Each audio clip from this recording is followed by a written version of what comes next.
Hey guys, Marvin here with Driven by Graphics. I was asked recently about enveloping text like in this design shown here, and I just wanted to create a video and kind of demonstrate a couple different ways you can go about creating something along these lines. So right now I've got this opened up in Photoshop, and I'll kind of start here, and so I'm just going to select the basic horizontal type tool and just type out Wildcats. And that's hard to see on top of the white that's already there. Let's make that red, and then I'll just make this maybe impact is somewhat similar to that font, and so we'll go with that. And so I've got that text on its own layer. Obviously it's much larger than that, so let's just go ahead and expand that out a bit. Maybe get the rough width to begin, and let's go with about here. Let's stretch this vertically, and I know the top of this graphic was cut off a little bit the way that I had received it, but that's roughly there in terms of height and width anyways, at least on these more centered type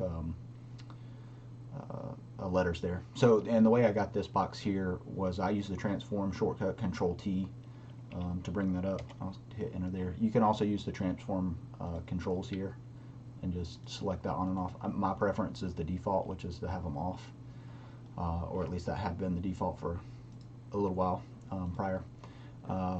Now with the text layer selected, you can, if you have the text tool, you can use this as one option. Now it won't replicate exactly what's here, but you can use this option to warp the text, and let's do like an arc.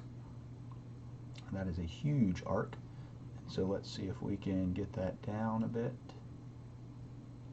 That's closer to 0. That's a little bit of arc. Now let's bring this down. Now the main thing with the arc, for example, and I'll try to show this a little more in a second, as I try to get it a little bit closer to the same kind of radius, if you will, of the football. That's fairly close, at least from this side. The issue with this that's different from what's shown is that these letters here are still vertical. The I, the L, you can kind of tell they're still straight lines up, as opposed to when we utilize this arc option that basically kind of emulates going around a circular type path. These outer letters basically start to go at a diagonal, and they're kind of just following the perpendicular line of that circular path, if you will. So you can utilize, let's see if we do maybe some vertical distortion, and see if that's going the other way. So that's really just rotating it around in a vertical. I don't use this too often. Personally, I do a lot of my text editing in Corel and CorelDraw, and I'll show some of that in a moment. But that's not really going to get me what I'm looking for. Let's see if there's any of the others here. Arch, I don't think will. That's more of a multi-arch. So ultimately, I mean, that does go around an object, but again, it's not going to specifically emulate what was here in this back, which was more of an envelope. It's kind of what I call an envelope type option. Now something else we can do here is just within the transform tool itself. Let's try to see, there's different things. So I'd open the transform tool again. I'm so bad about using shortcuts on different things and not mentioning that. So if I click the transform option here, and then just actually that doesn't bring it up. That's interesting. So I did the transform control tools and just right clicked in here, and I don't get those same options I got a moment ago. If I turn that off, let's see if I go and actually pull them up in the, is it edit, transform, and it doesn't even give me those options here. Oh, free transform, that's what I was. So I use the shortcut key Control T. And so that brings up this box, which is similar to those other transform controls, but when I right click now, I have some other options here in terms of the flipping, you see, scaling, rotating, skewing. What I was looking for is warping, and let's see what that option gives us. And so typically I guess it's not going to let me warp text is probably what that is, even though it's not throwing an error, which is interesting. Let's rasterize this text. So right now it's completely still editable. And again, I don't do this often in Photoshop. I'm going to duplicate the layer, Control J, turn this off, and the reason I do that is so I have a copy still of my original text. I'm going to right click and do rasterize type, and that's going to convert it from text and into pixels. So I can no longer now edit this text in terms of the naming of that. But that may give me the options I was looking for here. I just did Control T again to bring up the free transform. I'm going to try to warp, and that's what I was looking for. That gives me this grid outline here. And what I can essentially do is basically kind of pull down different areas to warp this text. And that is going to end up giving much closer to what we're looking for this effect. Bring this side down. And so the letters can still basically remain vertical there, but still wrap around that path essentially. And you can basically, I mean, it takes some time. You'd have to play around with this a bit to fit it to that particular path or set of objects, that sort of thing. If you want to get really specific with this, for example, instead of doing all the layers at once, you know, essentially, and that's kind of what I've done here, that's fairly close. I mean, you can definitely tell they're off. But we can use selection tools, for example. We can maybe, rectangular probably isn't going to work because it's already arced, for example. Because whenever I go to do select, the C would probably get selected there. The A, I would not be able to, I don't think, to select it with a rectangle. I think there's going to be some overlap. Yeah, so if I'm trying to use a rectangular selection on just the A, for example, you can see up at the top, it begins to get the T if I'm trying to get this bottom corner. So that's not a great selection in terms of opportunity, if you will. One thing that kind of stinks in terms of the way I've got this set up now is if I make that selection, even if I do it here and I go to transform, it's only selecting to here, even though the letter, hard to explain this, even though the letter is actually up above that, because it's cut off. It's being cut off by the canvas. So let me expand the canvas for a moment. I just do canvas size. Let's make this 10 inches tall. And so that way now my letters won't get cut off up there at the top. So when I make a selection, say of the A, and I went to this polygonal lasso tool, basically you can just click individual points and draw lines around your letter this way, and to make sure that I'm not selecting anything else, for example, other than the A. And now I can do the transform and even the warping only on the A and not affect other letters. So then I can basically utilize that and try to get as close as I can to matching, you know, what was there in this original design. So it's not affecting other letters as I stretch that particular one, and just hit enter to accept those changes, for example. And then, so for example, if I want to try to get this S, and this is just one way to go about doing it, and that's ultimately what I was trying to illustrate, is that there's multiple ways to, you know, go about doing this. So I've selected just that one letter. If I Control J and move just that over to this other layer, now when I do that, when I have the selection in Control J, if you're familiar with Photoshop, it does still leave the S on the previous layer as well. So the only way that I can essentially get rid of that is, let me go back to this other layer. There's a couple different ways I could do this, but I'm going to do it this way and make that as my full selection with this layer selected, and I'm just going to click delete, and it erased it. It may be hard to see, it erased it in that layer, and so now it's only on this top layer, which since it's still on, it shows it. But now that that's on its own layer, I can select this layer, Control T, can bring that, you know, just resize accordingly. Maybe this should be a little taller. That font's definitely not an exact match. But we can now warp this, for example, you know, and just tweak it, play with it to what your liking is, and to the best of kind of your ability. to get it to match the graphic that you're going for. So that's essentially one way to go about doing this within Photoshop.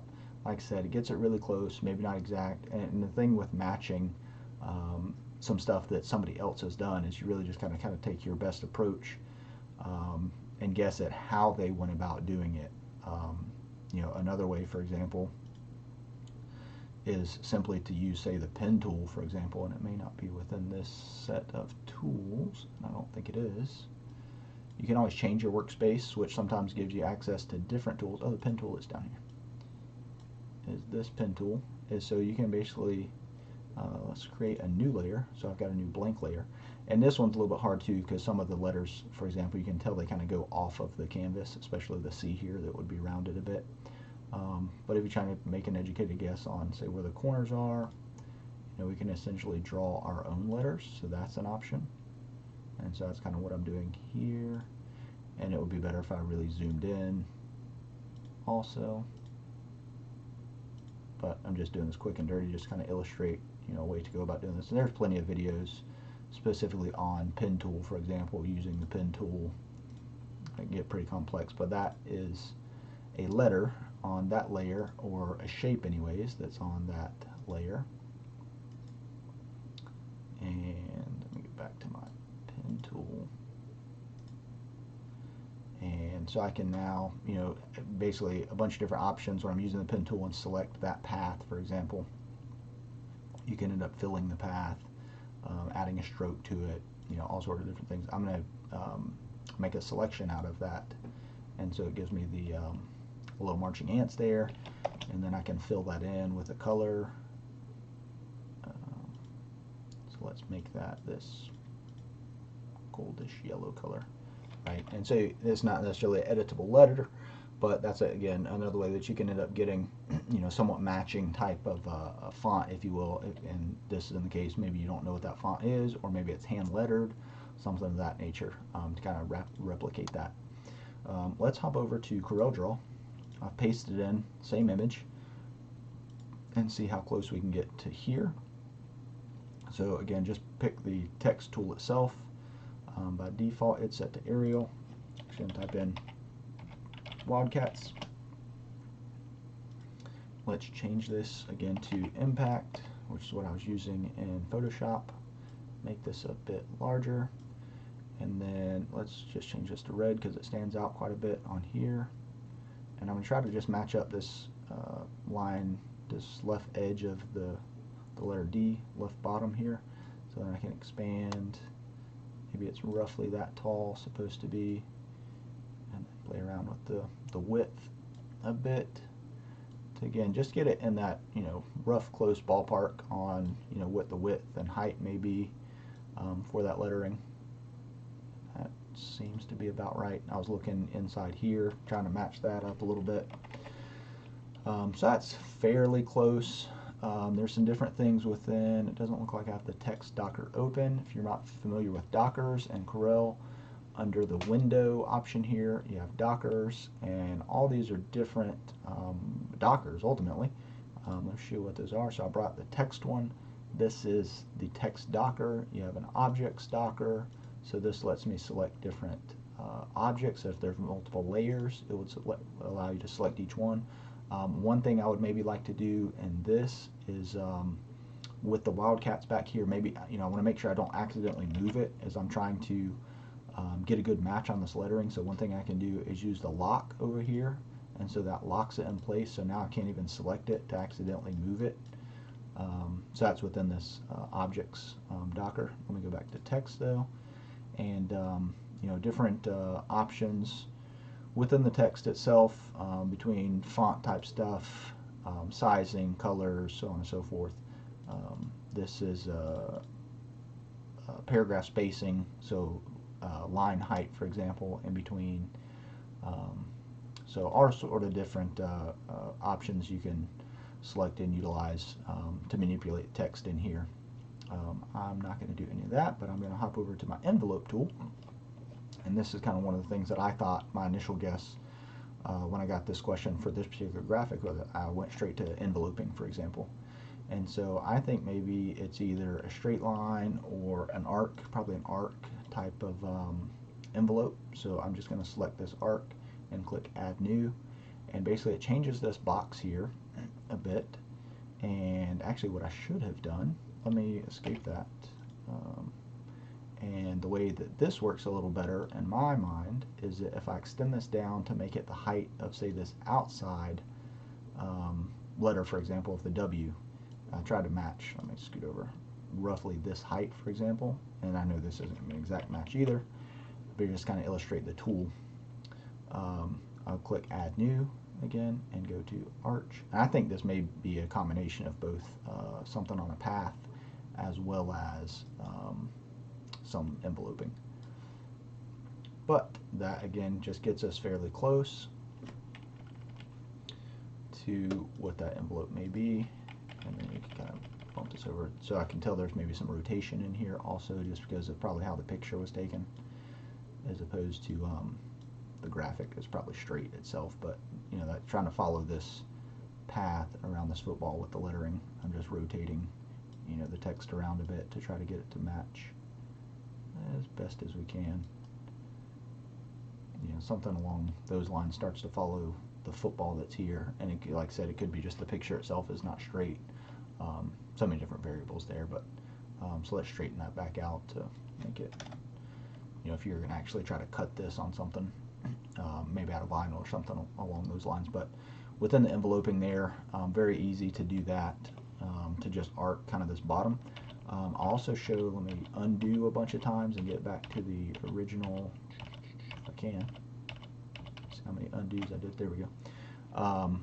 If I have this arc on and click Add New, so what I did a moment ago when I clicked the Add New for the envelope, all I did was grab the center point and brought it up and tried to match, you know, somewhat of where those letters are. I can kind of see in the background.